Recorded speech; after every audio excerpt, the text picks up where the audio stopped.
Gives you some insight that doesn't happen very often. Brad Daugherty eventually became the #1 overall pick after his stint in North Carolina.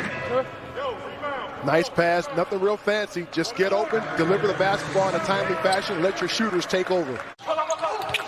Flag back into the game, promptly throws it away. Here comes Tony on the run out. Horton. Good body control. Sophomore Horton giving him the bucket.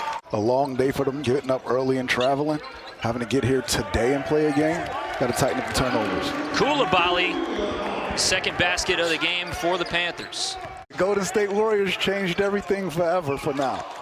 At least for now. Until the next shot come around. Then we'll see what happens. Defense leads to offense. It's the best way to do it. Horton wide open from three again. This time he finds it.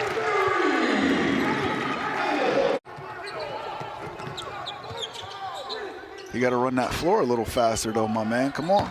Horton starting to feel it. Down these threes right here shows when you put a player of his caliber next to an Xavier Johnson, it just complements. Being able to put their will on them and limit them in a lot of different things and not getting their offensive sets. An end of the clock runner. No answer by the Hurricanes. 14-2 run for Pitt, largest lead of the game for the Panthers. Another turnover. Here comes Horton. 4-on-1. Champagnie. But is the top of the league that good compared to years past this season? Oh, no, not at all. Not at all. It's a balanced top. I mean, you're talking top 4 teams.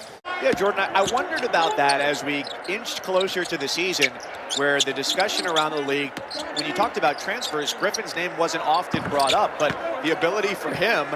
Discomfort that comes with playing Syracuse in that matchup zone. But when you have a young team, when you're fighting COVID, when you're battling injury, when the game pops up earlier on the schedule than you expect, this Syracuse team averages better than 80 a game. They're on pace to score in the 60s. The defense doing a job. Offense has to step up. A few days after his coach said we need him to try and score, Dolezaj has 5 points in the first 10 minutes. Extra pass to Horton, and he buries his second three of the half. Take control of this first half, but they're just 1 of 7 from 3. They have more lead changes in this game than Pittsburgh's had all season long. Panthers have only had 7 lead changes in their 8 ball games, and another lead change there as the 3 good for Horton. Pittsburgh with the clock winding down, shot clock at 5 for Horton, who puts it in, plus the foul. He's got a smaller Champagnie, but then Ithiel Horton puts the ball on the deck. Has a coach ever been that happy with a team before in the history of basketball?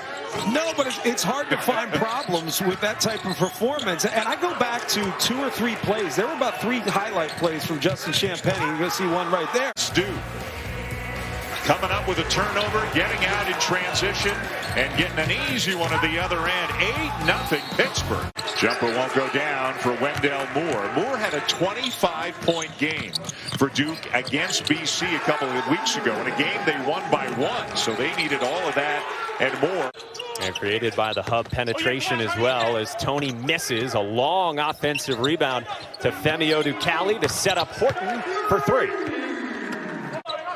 Certainly has shot the ball very well over the last couple of games after starting very slowly. And Horton sends one right back to put Pitt up by 1. He's out past the peak.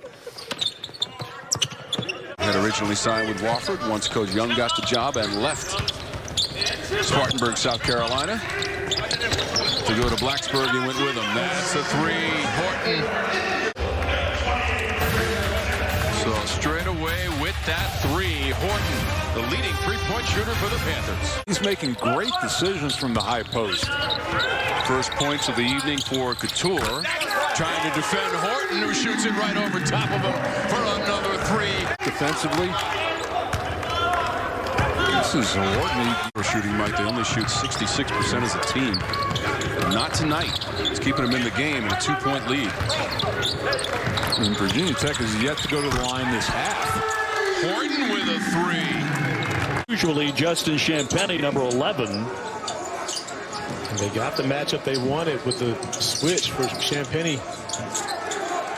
Only one turnover for Hauser in this game, and a great job defensively as well against possibly the ACC Player of the Year in Justin Champagnie.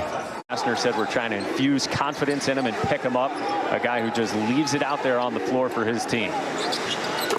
Ithiel Horton from long range, and he's been shooting it well recently, the redshirt sophomore in the Delaware transfer. After he was held to single digits on Friday, we told you about the missed free throws down the stretch.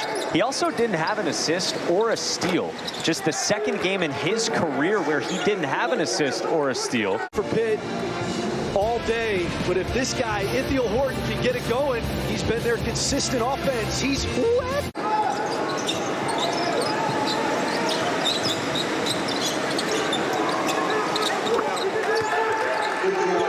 One of the simple pleasures in life. A very good shot fake, Mr. Statola.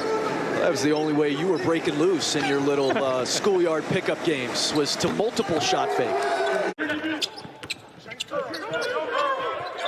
Kevin Keats said it might be the sort of thing where you got to choose between practice and games for Braxton Beverly, who couldn't hang with Adi's Tony there. There's 10 seconds left, and the ball hasn't penetrated the three-point line. Horton hits the three in the final seconds. Great job by Sabandi.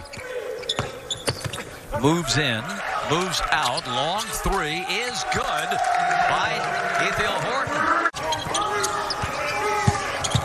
Polite kind of running out of runway there on the baseline. Turns it over. Pitt running. Johnson with the left hand scored. Sabandi nowhere to go.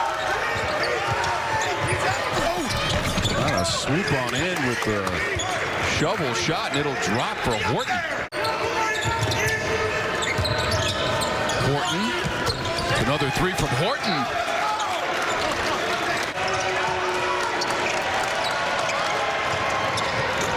Panthers needed that bucket. Yeah, big answer by Horton.